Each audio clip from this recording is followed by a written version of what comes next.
बिहार सरकार जो है, जो भी धार्मिक न्यास बोर्ड के अध्यक्ष हैं, उन पर अवमानना चलाने की, संतों की वेश में जाकर के हमारे धर्म को दूषित करते हैं, बदनाम करते हैं।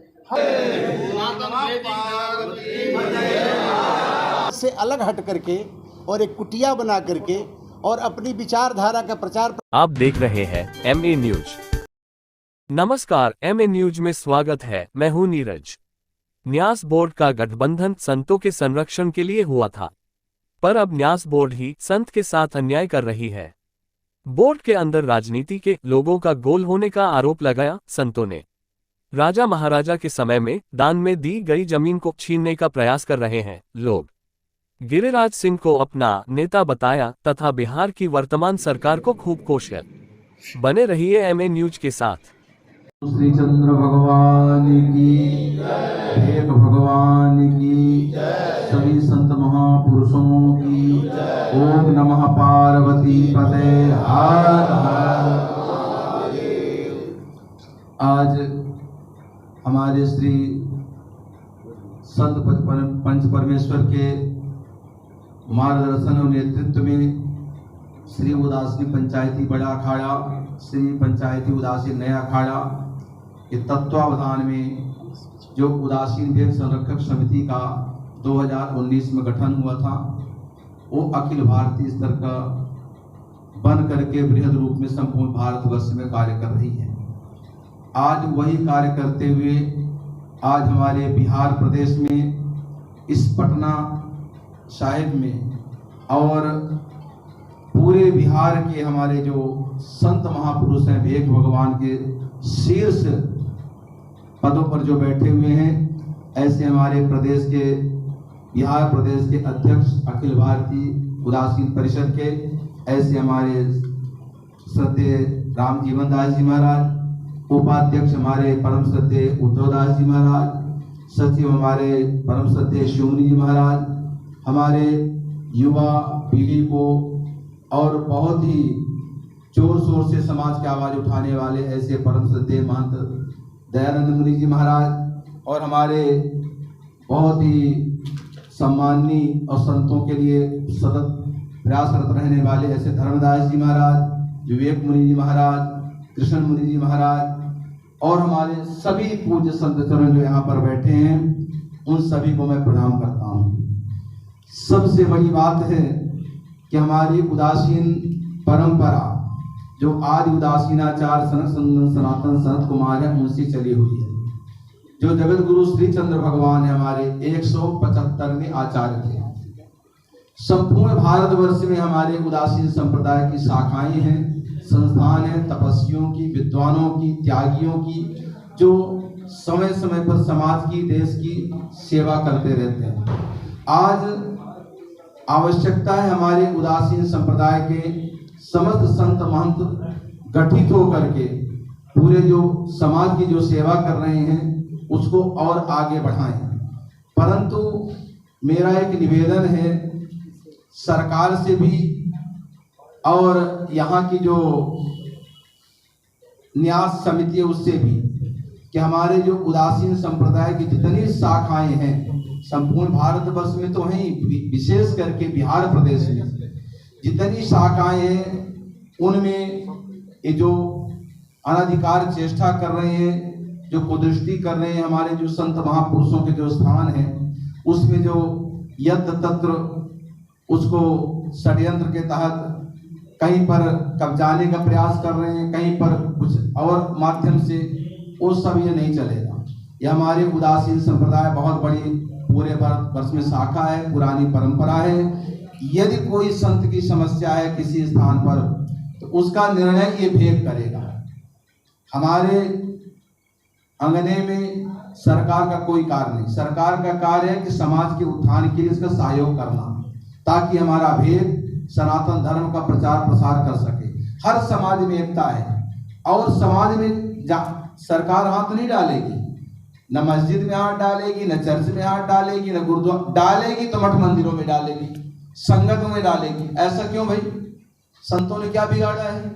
संतों ने, तपस्वियों ने आकर के तपस्या की, अपने तपस्या के बल पर राजाओं को चिताया, राजाओं ने जमीन दान में दी, संतों परंपरा को चला रहे हैं। अन्न क्षेत्र भी चला रहे हैं, गौशालाएं भी चला रहे हैं, स्कूल भी चला रहे हैं, चिकित्सालय भी चला रहे हैं।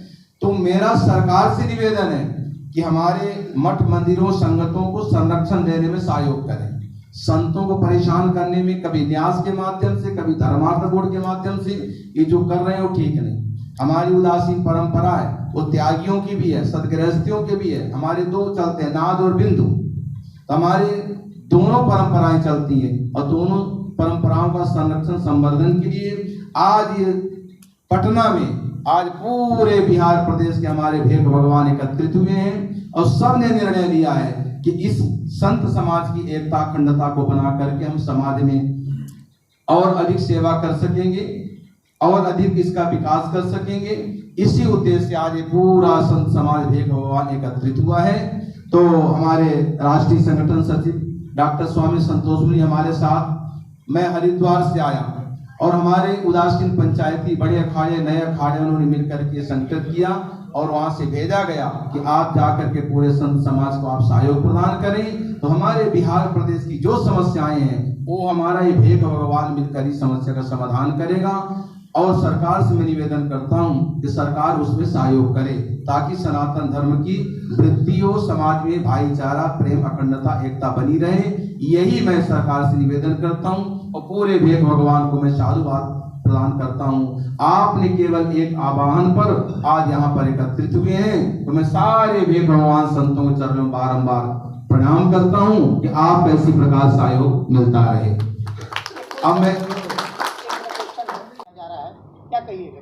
हमारे जो गिरिराज सिंह हैं परम आदरणीय, वो बहुत अच्छा सनातन धर्म के लिए, भारतीय संस्कृति के लिए, देश के लिए बहुत अच्छा वो प्रचार प्रसार कर रहे हैं, उसके विकास के लिए सतत प्रयास कर रहे हैं। मैं उनसे निवेदन करूंगा कि हमारे सनातन धर्म के लिए और हमारे संतों के लिए उनसे मैं अपेक्षा करूंगा कि हम सहयोग करें और यहाँ की जो न्यास जो संतों को बार बार नोटिस भेजकर परेशान करता है, अनाधिकृत चेष्टा करता है, उसको रोकथाम लगाने में हम संतों की मदद करें। यही मैं उनसे आह्वान करता हूं। और वो तो हमारे सनातन धर्म के बड़े गौरव हैं, उनके ऊपर मुझे और पूरे संत समाज को बड़ा मान है कि हमारे बिहार प्रदेश से कम एक ऐसा मंत्री तो है कि जाकर दिल्ली में जाकर संसद में आवाज उठाते हैं। तो हमारी आवाज को भी वो आवाज बन करके उठाएं, यही मैं उनसे अपेक्षा करता हूँ और पूरा संत समाज भी करता है। आपने जिस प्रकार से कहा कि हम लोगों को नोटिस देकर परेशान किया जा रहा है, वो जमीनें जो कि राजा के समय हम लोगों को दान में दिया गया था, तो किस प्रकार की जमीनें, कहाँ की जमीन और किस प्रकार की नोटिस की आप बात करें, थोड़ा बताइए। जैसे कि हमारे कोई संत महापुरुष हैं, वृद्ध हो गए अथवा उनको कोई शिष्य नहीं है। आजकल तो आपको पता ही है कि सबके 2 बच्चे हैं, कोई संत बनने को तैयार नहीं है। यदि वो संत वृद्ध हैं, बीमार हो गए, तो उसमें षड्यंत्र के तहत दूसरे को खड़ा कर देंगे, फर्जी साधु बना करके फिर नोटिस भेजेंगे कि जी ये महंत होगा, जी ऐसा। इसका निर्णय तो हमारा भेद करेगा ना कि हमारे गुरु परंपरा के अनुसार कौन बैठेगा, कौन नहीं बैठेगा, कौन उसके योग्य है, क्या ये भेद निर्णय करेगा। ये न्यास कौन होता है कि जो नोटिस भेज दे और जाकर वहां कब्जा करे। हमारे कई महंतों को निष्कासित कर देता, किसी दूसरे ने ऐसे पत्र दे दिया। तो पहले उसकी सच्चाई जाने, समझे और ये संतों से संपर्क करें कि महाराज जी क्या करना चाहिए, आप बताएं, तब ये करें। तो ये मैं मांग करता हूँ न्यास से भी कि इस प्रकार के सच्चाई को जांचने के बाद नोटिस भेजे, तो हमें कोई आपत्ति नहीं। बिना सोचे समझे किसी संत को ऐसे परेशान करें। भारतस्य प्रतिष्ठत्वे संस्कृतम संस्कृति तथा। भारत की 2 आत्मा है, संस्कृत और संस्कृति। देखिए सबसे बड़ी बात है भारतस्य, हेलो हरिओम, मैक छोड़ दीजिए। सबसे बड़ी बात है कि ये संत समाज जो यहाँ एकत्रित हुआ है, संत होता कौन है? मेरी दृष्टि में समाज में जब कोई सिद्धांत रूढ़िवादी हो जाता है और अपने मार्ग से इधर उधर बहकने लगता है, तो उस समाज को दिशा निर्देश देने के लिए इसी समाज का कोई व्यक्ति अपनी विचारधारा उस समाज में रखना चाहता है। चूँकि वह व्यक्ति भी उस समाज का होता है, इसलिए समाज उसको पूछता नहीं है। अतः वह समाज से अलग हट करके और एक कुटिया बना करके और अपनी विचारधारा का प्रचार प्रसार करके अपने अनुयायियों को पैदा करता है और उन्हीं अनुयायियों को फिर उसी समाज में ला करके अपनी विचारधारा को स्थापित करता है। तो सभी संत समाज इसी समाज से निकले हुए हैं और ये जो कुरीति धारण, कोई सिद्धांत कुरीति धारण कर लिया था, उस सिद्धांत को परिष्कृत करके उस ज्ञान को विज्ञान में बना करके और सबके जीवन में आनंद की प्राप्ति कराए, इस उद्देश्य से संत वेश धारण करके, संत बन करके और कुटिया बना करके और आपसे ही सहयोग लेकर के और अपनी विचारधारा का प्रचार प्रसार करके और सबके कल्याण के लिए स्व को जान करके सर्व के लिए जीता है। और मनुष्य के जीवन का उद्देश्य ही है स्व को जानना, सर्व के लिए जीना। और संत यही करता है कि स्व को जान करके सर्व के लिए जीता है। और उसी क्रम में सभी संत जो हैं स्व को जान करके सर्व के लिए जीने के लिए किसी आश्रम के मठाधिपति बने हैं, किसी गद्दी के नसीब गद्दीधीश बने हैं और प्रचार प्रसार करते हैं। उसी क्रम में मैं ये समझता हूँ कि न्यास बोर्ड की स्थापना भी उन्हीं मठों के संवर्धन के लिए और संरक्षण के लिए हुआ था। लेकिन मुझे लगता है कि न्यास बोर्ड भी अपने जो लक्ष्य थे, कर्तव्य जो था, उससे भटक गया है और साधु संतों को परेशान करने के लिए और अपने ही, बल्कि मैं कह सकता हूं कि राजनीतिज्ञों का जो उसमें प्रवेश हो गया, किसमें, जो आपका यहाँ न्यास बोर्ड है, राजनीतिक व्यक्ति जब उसमें प्रवेश कर गया, जबकि पहले इसमें संत रहते थे, महंत रहते थे, उसके अध्यक्ष हुआ करते थे, लेकिन कोई राजनीतिक व्यक्ति उस अध्यक्ष के पद पर बैठ गया तो अपना राजनीति का रोटी सेकते हुए, आपस में संतों को लड़ाते हुए और सभी जो आश्रम थे उसको छिन्न भिन्न करने का प्रयास कर रहा था और अभी भी वही हो रहा है। तो मेरा कहना यह है कि ठीक है कि हम अपनी जो आय व्यय का विवरण है सब हम देंगे, लेकिन आप हमसे टैक्स भी लेते हैं और टैक्स लेने के बाद हमारा संरक्षण भी नहीं करते हैं। यदि आप हमारा संरक्षण नहीं करेंगे तो हम आपको टैक्स क्यों देंगे?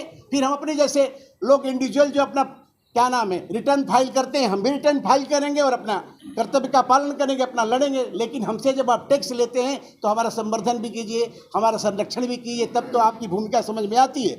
और रही बात महंत बनाने की, जहाँ तक व्यवस्था है, महंत बनाने का नियम ये है कि जो हमारा भेष भगवान कहेगा, कहीं हमारी भी कमियाँ थी, हम इसको नकार नहीं रहे हैं, तो हमारी कमियों को दूर करने के लिए अखाड़ा परिषद ने जो हमारे बहुत पूर्व में ही एक नया अखाड़ा, एक पुराना अखाड़ा, दोनों अलग हो गए थे। आज भगवान की श्रीचंद महाराज की महती कृपा हुई है कि वो दोनों मिल करके और इस क्या नाम है भेष भगवान की एक समिति का गठन किए हैं और उन्होंने ये आपको निर्देश दिया है कि आप हर प्रांत में जा करके और अलग प्रांत की एक समिति गठित करें और प्रांत से सूचना लेकर के और क्या प्रांत में क्या क्या कमियां हैं उसको कैसे दूर किया जाए आप सुझाव दें और फिर उसको अखाड़े के तरफ पहुंचाएं, ताकि अखाड़ा भी उसमें समर्पित होकर के, ये समिति जो है समर्पित होकर के और अपने संतों महंतों या आश्रमों का संरक्षण किस प्रकार से हो इसके लिए प्रयत्नशील रह करके और इसका कल्याण कर सके। क्योंकि हमारे जीवन का लक्ष्य है सत्यम शिवम सुंदरम, है कि नहीं? जो भी हम लोग सोचते हैं, चिंतन करते हैं, सबके कल्याण के लिए होते हैं। तन में मना शिव संकल्प मस्तूत, मेरे मन में जो भी संकल्प विकल्प हो सबके कल्याण के लिए हो। तो हम लोग केवल अब तो आश्रम के ही कल्याण करने के चक्कर में पड़ जाएंगे तो फिर गृहस्थों का कल्याण कैसे करेंगे? इसलिए हमारा कर्तव्य है कि पहले अपनी समिति बना करके हम अपना कल्याण करें। और आज जो बैठक हुई है इसमें प्रमुख जो हम लोग का उद्देश्य है, लक्ष्य है कि सभी संतों को एक ID कार्ड दिया जाए कि ये संत हैं, यहाँ के महंत हैं, यहाँ के स्वतंत्र संत हैं, उदासीन भेष के संत हैं। सबसे पहले उनको ID कार्ड दिया जाएगा और सबको जब कार्ड मिल जाएगा तो वो प्रमाणित करेगा कि ये हमारे भेष के संत हैं, इसको सरकार भी नहीं काट सकती है। इसी के लिए फार्म फिलअप किया जा रहा है और जब फार्म फिलअप हो जाएगा सबको कार्ड मिल जाएगा, ID कार्ड, तब जो है वो कहीं भी कह सकते हैं कि मैं भेष का संत हूँ, अब मुझे कोई हटा नहीं सकता, मेरा अधिकार है, ये ऊपर से मुझे ये अधिकार दिया गया है। जो ऐसा है कि जो हम लोग हैं मठाधीश हैं, जो नियमतः ये जो संस्था का निर्माण हुआ तो टैक्स लेने के लिए नहीं हुआ था। बिहार राज्य धार्मिक न्यास बोर्ड का जो की स्थापना जो हुई थी सबके संरक्षण संवर्धन के लिए हुई थी कि जो मठ मंदिर जीर्ण शीर्ण हैं, गिर रहे हैं, उसको जो है सरकार जैसे कैसे आपका हज कमेटी को देती है पैसा, उसी प्रकार से इसको भी पैसा देगी। आप देखिए हज हाउस बना हुआ है, बिहार सरकार द्वारा बनाया गया है, लेकिन आप देखिए हिंदू के लिए क्या बना है? कोई सनातन धर्म के लिए कोई भी। मैं यही कहना चाहता हूँ कि किसी भी प्रकार के हज हाउस से या किसी भी प्रकार के मस्जिद से कोई टैक्स नहीं होता है, किसी भी प्रकार के कोई चर्च से टैक्स नहीं होता है। तो आप लोगों का जो बोर्ड बनाया गया है तो उस पर टैक्स क्यों लगाया जा रहा है, उससे टैक्स क्यों लिया जा रहा है?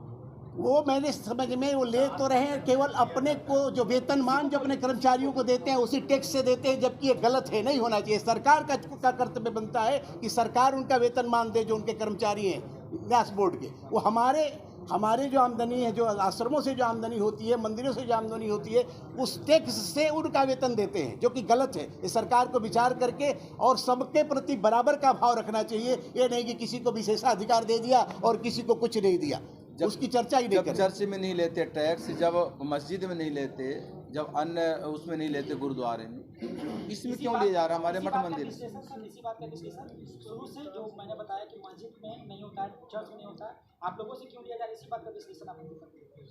देखिए, आर्टिकल 26 जो है हमको अपने धार्मिक कार्यों को करने की स्वतंत्रता देता है, लेकिन जो बिहार में बिहार राज्य धार्मिक न्यास परिषद अभी का जो वर्तमान अखिलेश कुमार जैन अध्यक्ष हैं, उनको बिहार सरकार द्वारा उनका समय सीमा समाप्त हुआ, उसके बाद भी वो कार्यकाल कर रहे हैं। इसका मतलब खुलेआम धार्मिक न्यास बोर्ड के आड़ में गुंडागर्दी होती है।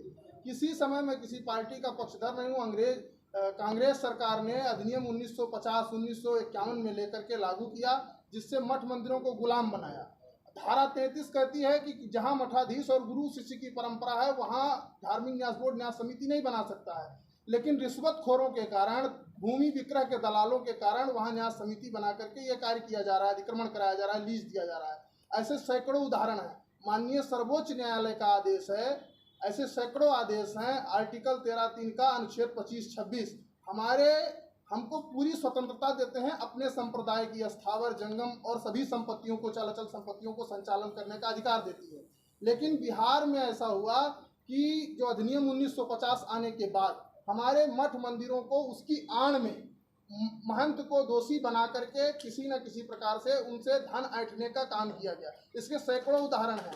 अभी बिहार सरकार जो है, जो भी धार्मिक न्यास बोर्ड के अध्यक्ष हैं, उन पर अवमानना चलाने के करीब 15 आदेश माननीय उच्च न्यायालय पटना हाईकोर्ट ने दिया है, जिसकी प्रमाणिक प्रति मेरे पास है। तो ऐसे इस प्रकार से सुप्रीम कोर्ट का भी जजमेंट है। लेकिन ये अभी बिहार के संत जो ये प्रताड़ना झेल रहे हैं, मठ मंदिर की जमीन जो अतिक्रमण हो रही है, इसका सबसे मूल कारण है कि हम लोग संगठित होकर के लड़ाई नहीं लड़े। लेकिन इस समिति का उपयोग इसलिए है कि हम लोग जो हमारे वेश में ईसाई हैं, मुसलमान हैं या अन्य धर्मों के जो लोग हैं, हमारे संतों की वेश में जाकर के हमारे धर्म को दूषित करते हैं, बदनाम करते हैं। हम लोग चिन्हित करेंगे उनको, और जहां भी किसी भी संत महात्मा को, मठाधीश को संकट होगा, हमारी एक 5-10 लोगों की फोर्स होगी, वहां पहुंचेगी तुरंत तत्काल रूप से, और सारे हिंदू समाज को संगठित करके अपने मठ मंदिरों का संरक्षण करेंगे। बहुत सारे लोग ऐसे हैं जो मठों को दारू पीने का, गांजा पीने का, जुआ खेलने का अड्डा बना रहे हैं, उसको हम लोग समाप्त करेंगे। ये हम लोग की सबसे बड़ी प्राथमिकता है। आइए मंगलाचरण नहीं, सीधे पॉइंट पे। हमारे सनातन धर्म का जो मूल आधार है वेद है, और वेद में मंत्र आता है संगच्छध्वम संवदध्वम संभो मनांसी जानताम देवा भागम यथा पूर्व संजानाना उपासते। तो भगवान वेद कहते हैं आप संगठित होकर के एक साथ चलो, सेना भवतु सेना भुनक्तु, मिल करके मनुष्य अपना कल्याण करे, अपना उत्थान करे। तो उसी विधा को आगे बढ़ाते हुए हमारे अद्वैत सतपंच परमेश्वर श्री पंचायती अखाड़ा बड़ा और श्री पंचायती अखाड़ा नया के तत्वावधान में यह समिति कार्य कर रही है। और उसी क्रम में हमारे बिहार प्रांत के पूजनीय संत महंत महामंडलेश्वर गण इस कार्य को अग्रसारित कर रहे हैं। शीघ्र ही जो है समिति के द्वारा बिहार राज्य के सभी उदासीन आश्रमों की जो समस्याएं हैं, उन समस्याओं को समाधान करने के लिए प्रयास किया जाएगा। और राज्य सरकार से हम विनम्र निवेदन करते हैं कि आप जो है अपनी शक्ति का उपयोग इन संस्थाओं के संरक्षण संवर्धन में आप लगाएं और आप अपना सहयोग प्रदान करें, ताकि हमारे जो परंपरा है, क्योंकि हमारे आचार्य जी का निर्देश है चेतो नगरी तारो गाम अलग पुरुष का सुमरव नाम। जगत गुरु भगवान श्री चंद्र जी कहते हैं कि नगर नगर में धर्म का प्रचार करो, ग्राम ग्राम में धर्म का प्रचार करो। तो जब ये स्थान रहेंगे तभी तो प्रचार होगा। अगर इस प्रकार से, जैसे कि अभी हमारे महेंद्र दयानंद मुनि जी बता रहे हैं, ये स्थानों को इस प्रकार से षड्यंत्र के तहत उनको बर्बाद किया जा रहा है, नष्ट किया जा रहा है, तो हम लोगों को धर्म की, कर्म की, कर्तव्य की शिक्षा कैसे दे पाएंगे। तो धर्म कर्म की शिक्षा देने के लिए इन संस्थाओं का, इन परंपराओं का रहना अति आवश्यक है, और उस परंपरा का विस्तार करना प्रत्येक सनातनी हिंदू धर्म के अनुयायी का कर्तव्य है, और उसी कार्य में हम लोग लगे हुए हैं। जी। तमाम जो साधु संत का आज पहचान पत्र बनाया गया है, बिहार में संतों लोग को जिस तरह से देखा जाए तो बिहार में सताया जाता है, उसके लिए आज तमाम कमेटी जो बिहार में आज आई है और तमाम लोगों जहाँ संत लोग रहते हैं तमाम जगह से आए हैं, क्या कहिएगा आज? आज बिहार की धरती के लिए एक बहुत ही सौभाग्य का दिन है। हमारे आदरणीय महामंडलेश्वर शिवानंद जी का आगमन और संतोष जी का आगमन हमारी बिहार की धरती पर हुआ है। और बिहार की धरती पर संतों को जो सताने की जो प्रक्रिया जो शासन के माध्यम से हो रहा है, समाज के माध्यम से हो रहा है, उसको सुरक्षित करने का काम आपका ये संगठन करेगा, इसका पूरा विश्वास और करते हुए आज पूरी बिहार के संत और महंतों की उपस्थिति में आपका संदेश सुनने को मिला। और अभी जो कई समाज के लोग जो फर्जी साधु का वेश बना करके हमारी सनातन संस्कृति को बदनाम कर रहे हैं, उस पर भी रोक लगाने का काम यह संरक्षण जो है करेगा। तमाम साधु संत बिहार के जो नहीं पहुंच पाए हैं उनके लिए क्या संदेश है? उनके लिए संदेश हमारे महामंडलेश्वर के माध्यम से और मीडिया के माध्यम से उन तक भी पहुंचेगा कि हम एक जो नई ऊर्जा के साथ आपके लिए देश में एक संगठन बनाकर लड़ने का काम कर रहे हैं, ये उन तक भी पहुंचेगा, हमसे भी पहुंचेगा, आपसे भी पहुंचेगा और आपका संदेश हम लोग उन तक पहुंचाएंगे। ठीक, अपना परिचय दीजिए। मैं महंत नित्यानंद दास, उदासीन संगत तारापुर।